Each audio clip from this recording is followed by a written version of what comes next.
ফের রোগী মৃত্যুকে ঘিরে উত্তেজনা হাসপাতাল চত্বরে। ঘটনাটি আসানসোল জেলা হাসপাতালে। সূত্রের খবর, প্রসূতি মহিলার মৃত্যুর পর আসানসোল জেলা হাসপাতালে তোলপাড়।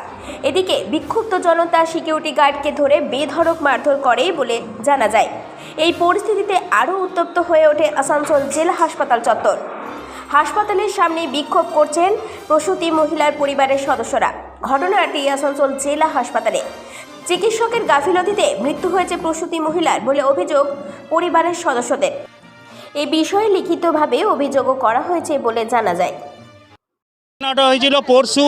লাভলি গোয়েল আমার পিসির মেয়ে, বয়স তার 37, সে ভর্তি হয়েছিল বিকেলবেলা হসপিটালে।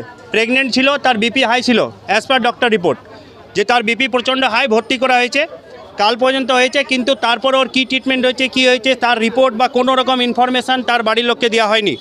পেশেন্টের সাথে তার মা ছিল, মা বিহারের, বাংলা বুঝে না। ওর মাকে কী বলতো ওর মা বুঝতেই পারতো না। ওর মা যদি বলতো যে ওর হাজব্যান্ডকে ডাকি, বলতো কোনো দরকার নেই। কালকে নাইটে ওরা ওর মাকে দিয়ে কি বলেছে জানে না, ওর মা বুঝতেও পারেনি, সাইন করিয়ে নিয়েছে। সেই টাইমে ওর মা বলছে নাকি পেশেন্টের কন্ডিশন খুবই খারাপ ছিল। সেই মোমেন্টে ওরা সিজার করেছে, সিজার করার পরেও ওর হাজব্যান্ড জানে না। ঠিক আছে, হাজব্যান্ড ওখানে তখন ঢুকতে চেয়েছে, হাজব্যান্ড বাইরে বসে আছে, ঢুকতে দেওয়া হয়নি। এমনকি সিজার হচ্ছে, তার আগে হাজব্যান্ডের একটা সিগনেচার দরকার বা হাজব্যান্ডের সঙ্গে কনসাল্ট করা দরকার। ওরা কিচ্ছু করেনি, শুধুমাত্র কি করেছে, ওরা নিজেদের মতন করে ট্রিটমেন্ট করে গেছে। সকালে পেশেন্টের কন্ডিশন অত্যন্ত খারাপ, মানে সিজারের পর থেকে কন্ডিশন খারাপ হয়েছিল যেমনভাবে ওর মা বলেছে, কিন্তু তখনও কোনো ডাক্তার আসেনি। হঠাৎ যখন পুরো কন্ডিশন খারাপ, ডাক্তার এসে ওকে সিসিইউতে ভর্তি করেছে। পেশেন্ট আধ ঘন্টার মধ্যে মারা গেছে। তখন ওকে বলছে যে পেশেন্ট মারা গেছে, তখনও পর্যন্ত ওর হাজব্যান্ডকে কল করেনি হসপিটাল। তো এই যে গা ফেলতি স্বভাব, ওর হাজব্যান্ডের সঙ্গে কনসাল্ট না করে ওর ওয়াইফকে সোজা সাপটা কোথায়, they have killed it, they have killed her. সোজাটা কোথায়, they have killed her. So we want justice. আমরা চাই এই ডাক্তারের ভুলে হয়েছে, যে নার্সদের ভুলে হয়েছে, তাদের লাইসেন্সটা ক্যান্সেল হোক। আমরা চাই এই হাসপাতাল যেন হাসপাতাল থাকুক, শ্মশান ঘাট না হয়ে যাক, যে পেশেন্ট আসবে ভর্তি হয়ে মরে বেরোক। কেন এই ভুলটা করবে? আমরা তার প্রপার ন্যায় চাই। আমরা চাই আইনানুগ যত ধরনের ব্যবস্থা হোক, সে ব্যবস্থা করা হোক।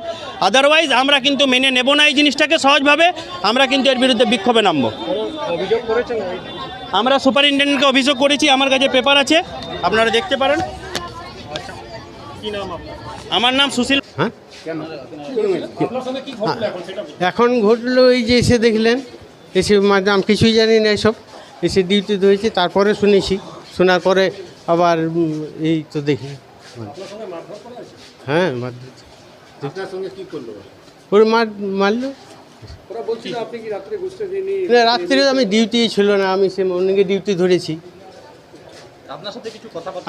কিছুই হয়নি, আমি জানি ওই কে ছাড়েনি না ছাড়েনি কি জানি না। আমি তো বললাম যে আমি ছিলই না।